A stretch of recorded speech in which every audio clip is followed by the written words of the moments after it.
You know when you read a recipe online and a commenter posts their review despite making major substitutions? Well, today, that's gonna be me. I'm making a caramelized leek and potato pizza and a mixed green salad with blue cheese, roasted pears, and candied walnuts. Both recipes are from Pizza Night by Stafford, the cookbook I am attempting to cook my way through. The roasted pear salad was supposed to feature plums before I got my hands on it. Despite those major substitutions, I'll be walking you through the cooking process here in my home kitchen and sharing the results with you too. Hopefully this project and video series inspires you to start your own pizza making journey, or gets you inspired to pick up a cookbook from your own collection. With that, it's time to go in depth.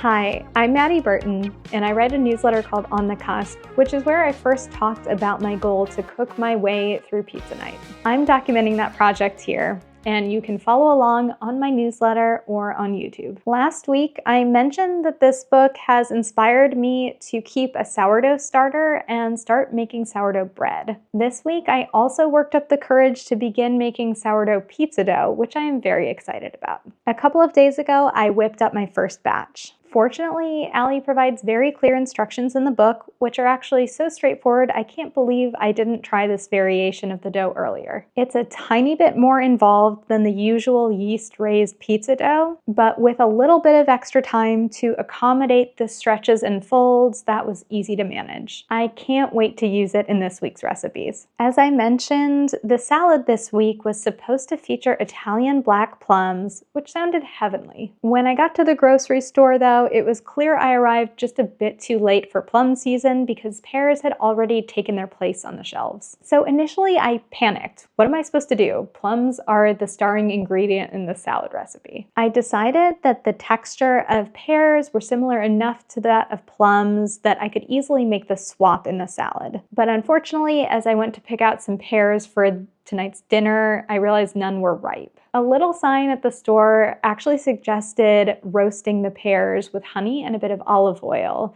and it sounded like that might actually soften them up nicely for the salad. Plus, the salad dressing already has a bit of honey in it, so that seemed perfect. When I started this project, I was hoping it was going to make me more creative in the kitchen because pizza is kind of a blank slate. For the first few weeks, though, it was actually kind of the opposite. I felt uptight about getting each recipe correct. But now that I'm almost a dozen recipes in, I feel like I'm able to roll with the punches and think on my feet a lot more easily. And actually, making these videos has forced me to think critically about the flavors and textures that I really like and dislike in certain dishes, which has helped me be more inventive as well. As for the pizza, I did have to make one substitution there too. There's a chive cream that's supposed to serve as the base of the pizza, but the grocery store was out of chives, so I used some scallions I had lying around for a similar oniony bite. It's definitely not the same thing, but I think it's gonna work in a pinch.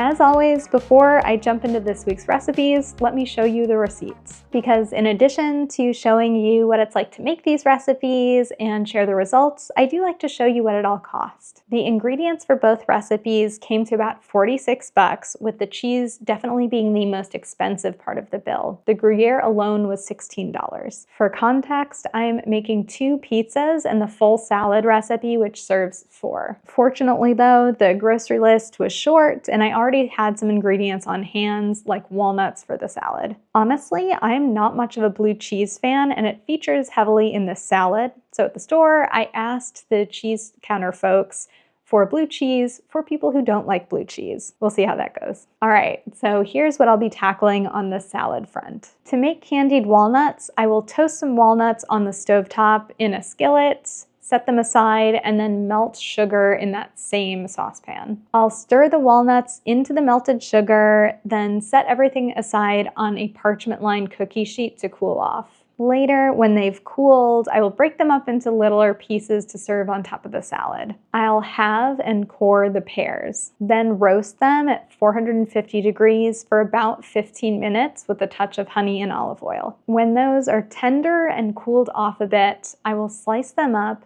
then toss them into a bed of mixed greens, the crumbled blue cheese, candied walnuts, and an apple cider vinaigrette that I've whipped up. All right, let's dive in.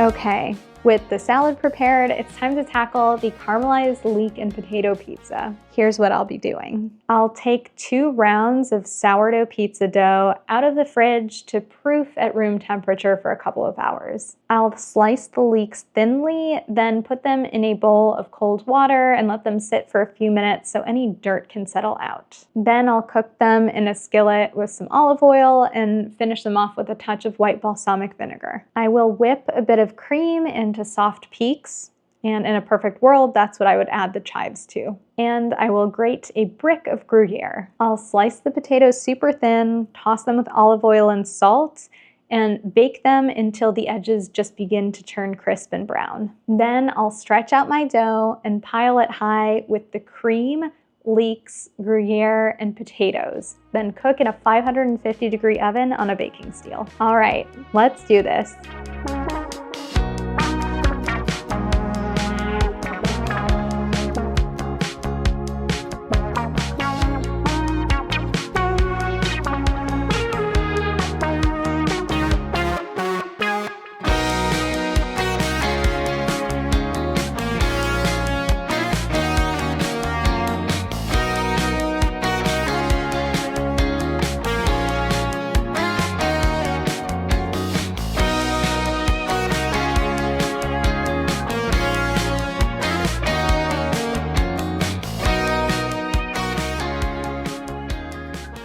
This was my first time making a sourdough crust, so I was a bit apprehensive. But I shouldn't have been, because the taste and the chewiness was actually the best yet, despite having to cook the whole thing indoors. I was initially planning on making this outdoors in my uni pizza oven, but the forecast changed after I made the lower hydration outdoor oven pizza dough. Since it was now going to be windy and rainy on pizza night, I was going to be cooking it inside. I was worried about that lower hydration outdoor oven dough drying out inside and being too dry and crackery for my taste. But that ended up not being an issue at all. And we were so impressed with the complexity of the taste and the nice chewiness that we might actually be making sourdough pizza dough exclusively from now on. That's kind of a big deal for someone who was a little bit scared of trying sourdough pizza dough not too long ago. Also, logistically, it worked really nice this week to start a loaf of Allie's sourdough bread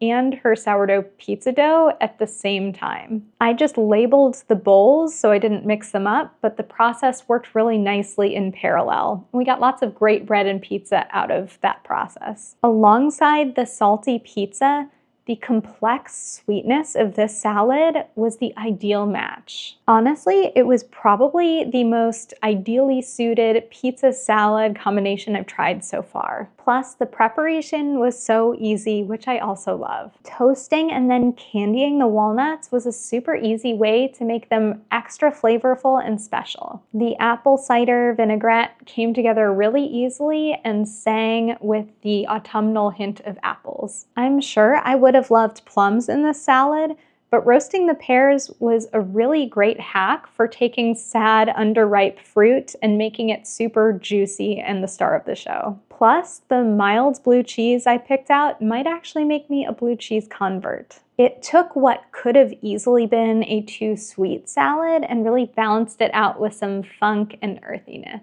So how about the pizza? I recently made the potato and rosemary pizza, and I thought these might be too similar. Fortunately, I was totally wrong. Somehow, tonight's pizza tasted like a latke pizza. The pile of caramelized leeks and the salty Gruyere were an excellent trifecta with the crispy crunch of potatoes layered on top. And I think that's why this particular pizza went so nicely with a fruit-forward salad. Not just because it balanced out the salty root vegetables, but also because it kind of reminded me of the applesauce that I put on latkes when I eat them. I'm also glad I got to prep this particular pizza on parchment paper to put in my home oven, because I really felt like I was piling the toppings super high and I didn't have to worry about sticking at all. The only thing that I felt was a tiny bit fussy was the chive cream that went on the base of the pizza. I mean, don't get me wrong, it was very cool to realize that I could essentially put whipped cream on the base of the pizza and it would taste amazing. That said, the instructions to whip the cream with a fork was definitely not working for me. Plus, if I had had chives, I think it would have been nicer to put them on top after baking,